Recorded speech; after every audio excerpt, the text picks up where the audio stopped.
अथ देव्यापराधक्षमापनस्तोत्रम्।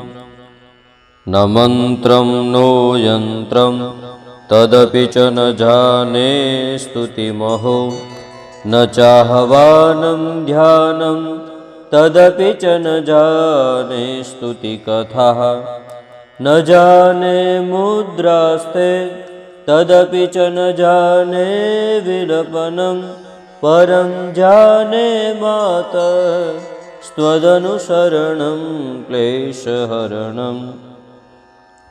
विधेरज्ञानेन द्रविणविरहेणालसतया, विधेयाशक्यत्वात् तव चरणयोर्याच्युतिरभूत्। तदेतत्क्षन्तव्यं जननि सकलोद्धारिणि शिवे, कुपुत्रो जायेत क्वचिदपि कुमाता न भवति। पृथिव्यां पुत्रास्ते जननि बहवः सन्ति सरला, परं तेषां मध्ये विरलतरलोऽहं तव सुतः। मदीयोऽयं त्यागः समुचितमिदं नो तव शिवे, कुपुत्रो जायेत क्वचिदपि कुमाता न भवति। जगन्मातर्मातस्तव चरणसेवा न रचिता, न वा दत्तं देवि द्रविणमपि भूयस्तव मया।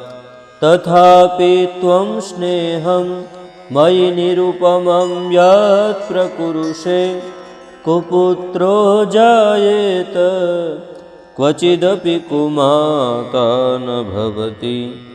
परित्यक्त्वा देवा विविधविधसेवा कुलतया, मया पञ्चाशीते रधिकमपनीते तु वयसि।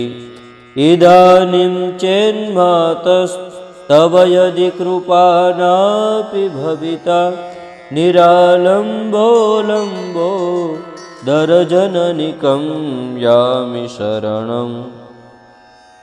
स्वपाको जल्पाको भवति मधुपाकोपमगिरा, निरातङ्को रङ्को विहरति चिरं कोटिकनकैः।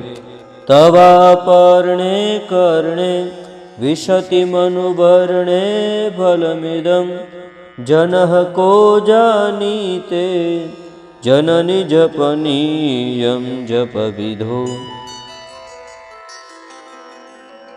चिताभस्मालेपो गरलमसनं दिक्पटधरो, जटाधारी कण्ठे भुजगपतिहारी पशुपति। कपाली भूतेषु भजति जगदीशेकपदवीं, भवानी त्वत्पाणि ग्रहणपरिपाटिफलमिदम्।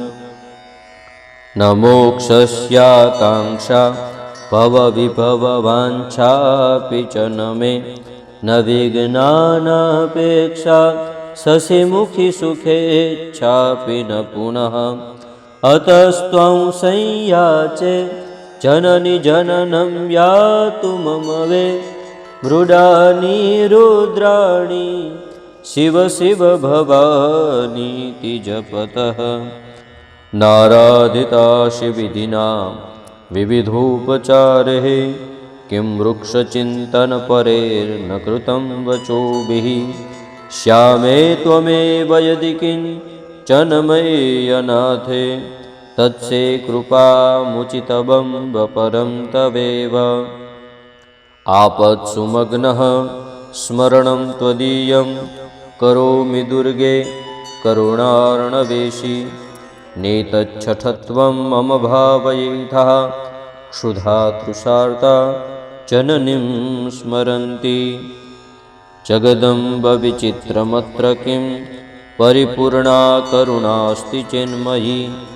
अपराधपरं परापरं न हि माता समुपेक्षते सुतं मत्समः पातकी नास्ति पापग्नि त्वत्समा न हि। एवं ज्ञात्वा महादेवी यथा योग्यं तथा कुरु इति श्री शंकराचार्य विरचितं देव्यपराधक्षमापनस्तोत्रं सम्पूर्णम्।